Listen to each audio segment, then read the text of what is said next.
nós brasileiros sentimos uma falta muito grande, porque o Senna, além de um grande piloto, era um grande herói para nós torcedores. Então é muito difícil você curtir a Fórmula 1 e sentir falta do Ayrton ao mesmo tempo. Então é bastante complicado. Eu lembro como se fosse ontem, eu estava dormindo e aí minha mãe me acordou falando que o Ayrton Senna tinha sofrido um grave acidente e que ele tinha morrido. E eu não acreditei.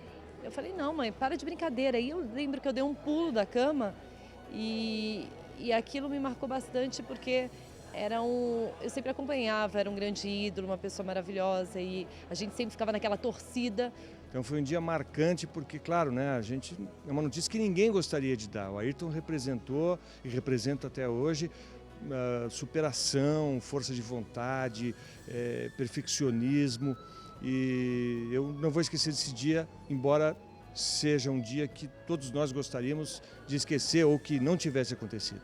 Estava assistindo a corrida, inicialmente todo mundo ficou preocupado enfim, muito triste e esperando algum tipo de reação dele, né? A gente estava, várias pessoas, vários amigos vendo a corrida junto, até porque eu sempre gostei muito de corrida e sempre gostei muito dele, né? Como pessoa, enfim, tive a oportunidade de conhecer ele e uma pessoa que sempre tratava todo mundo com muito carinho.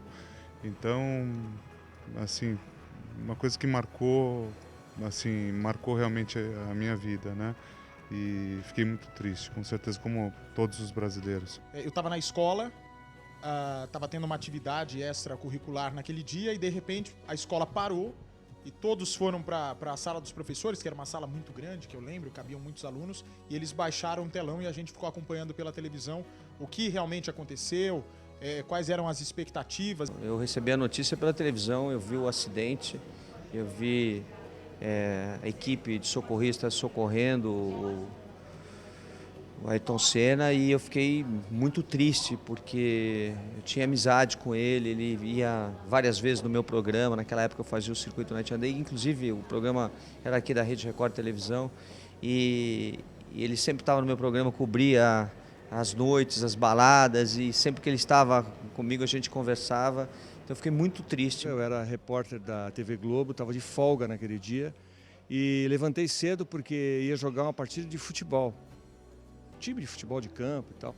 Peguei minha chuteirinha e quando eu estava entrando no carro, recebi naquele tempo eu acho que nem celular tinha, me chamaram e tal.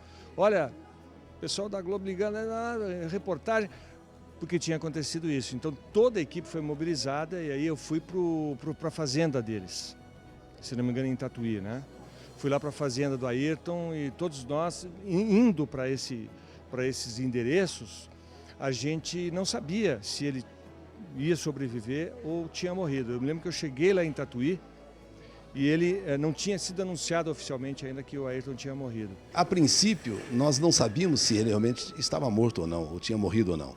Mas todo aquele processo, né, de resgate, de levá-lo para o hospital e depois acompanhando aquelas informações, eu no rádio, enquanto estive no ar, assim como todos os brasileiros, estava passando também por uma comoção. A imagem que me marca mesmo foi no momento da batida, que as pessoas ainda não sabiam se ele estava vivo ou morto, até hoje é uma polêmica, se ele morreu em Imola ou se ele morreu no hospital, que o meu pai chorando copiosamente pela batida, e meu pai falava assim, não tem jeito, meu pai era médico e falou, não tem jeito, pela violência da batida não tem como sobreviver mesmo, então meu pai já chorou a morte dele naquele momento da batida. Eu acordei muito assustada, porque eu nunca fui assim de acompanhar muito corrida, né? Via muito pouco, mas o Senna sempre foi um grande ídolo, né? Sempre foi um ídolo para o Brasil, independente da categoria onde ele estivesse. Ele como pessoa era uma pessoa muito importante para o país.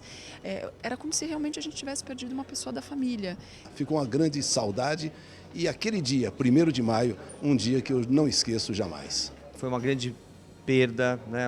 Era um grande brasileiro que ensinou uma coisa muito importante para todos nós, carregar a bandeira do Brasil, né? Lutar pela bandeira do Brasil, patriotismo, cidadania, que é o que falta, infelizmente. Foi um grande homem, sem dúvida nenhuma, Ayrton Senna. Depois disso eu ainda acompanhei bastante, torcendo pelo Felipe Massa, sempre torcendo pelo Barrichello. Eu gosto de Fórmula 1, mas é claro que o Ayrton é sempre o Ayrton, né? A gente tinha aquela admiração, aquela fixação, aquele amor. As vitórias do Senna fazem muita falta pra gente, né? Aquela coisa de ter sempre um brasileiro ali em primeiro lugar, um brasileiro disputando as primeiras posições. Depois do Ayrton Senna, a gente teve ótimos pilotos, tem ainda, né, o Felipe Massa aí, o próprio Bruno Senna e tantos outros, mas eles não conseguiram, o Rubinho Barrichello não conseguiram o destaque do Ayrton, porque é praticamente impossível.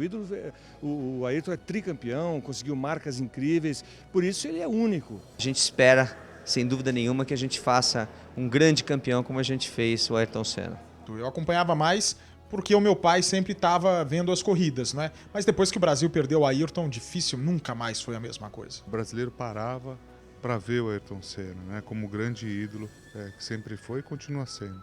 Por mais que eu queira, a gente não encontra a mesma emoção que encontrava no tempo do Ayrton. A gente pode ter grandes pilotos, mas um ídolo completo como ele é insubstituível.